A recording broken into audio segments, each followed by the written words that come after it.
కలలో బల్లిని చూస్తే రాబోయే చెడు గురించిన అంచనా.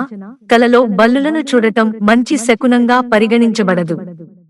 మీకు కలలో బల్లులు కనిపిస్తే దాని అర్థం ఏమిటో చూద్దాం. నాగరిక ప్రపంచంలో అడవిలో కనిపించే అత్యంత సాధారణ సరీసృపాలలో బల్లి ఒకటి.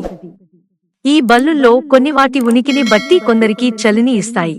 ఇంటి లోపల కనిపించే చిన్న బల్లులు ప్రమాదకరమైనవి కానప్పటికీ చాలా మందికి అవి అసహ్యంగా ఉంటాయి.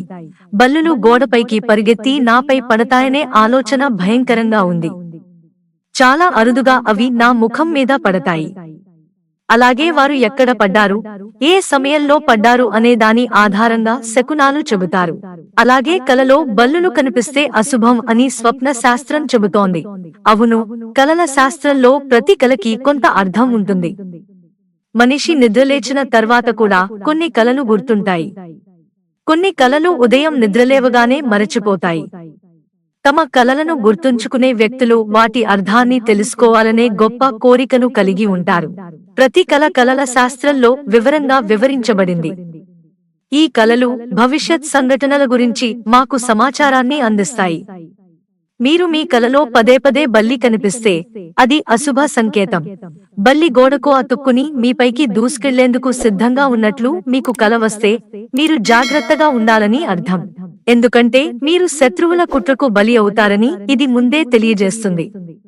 అటువంటి పరిస్థితిలో మీరు చాలా జాగ్రత్తగా ఏ అడుగు వేయాలి. కీటకాలను తినే బల్లి కీటకాలను తింటున్నట్లు కలలు కనడం మంచిది కాదు. ఈ రకమైన కల మీ జీవితంలో పెద్ద నష్టాన్ని సూచిస్తుంది. మీరు కొన్ని పెద్ద ఆర్థిక ఇబ్బందుల్లో పడవచ్చు. అంతేకాదు, మీ కలలో పిల్ల బల్లి కనిపిస్తే మీ పనిలో కొంత ఆటంకం ఏర్పడుతుందని అర్థం. ఇంట్లోకి బల్లి రావడం, మీ కలలో బల్లి ఇంట్లోకి ప్రవేశించడం చూస్తే మీరు ఇంట్లోకి ప్రవేశించే పెద్ద ఇబ్బందుల్లో పడతారని అర్థం. కలలో బల్లిని చంపడం మీరే చూడటం మంచి సంకేతం. మీ కష్టాలన్నీ తొలగిపోతాయని అర్థం. కలలో బల్లిని తినడం. మీ కలలో బల్లిని తినడం మీరు చూస్తే మీరు మీ డబ్బును శక్తివంతమైన వ్యక్తి నుండి పొందుతున్నారని అర్థం. వ్యక్తి డబ్బు పొందే విధానం చట్టబద్ధం కాదని కూడా దీని అర్థం. ఒక వ్యక్తి వేరొకరి శ్రమ నుండి డబ్బు పొందుతున్నాడని దీని అర్థం. బహుశా అతను ఇతరుల డబ్బు తీసుకుంటున్నాడు.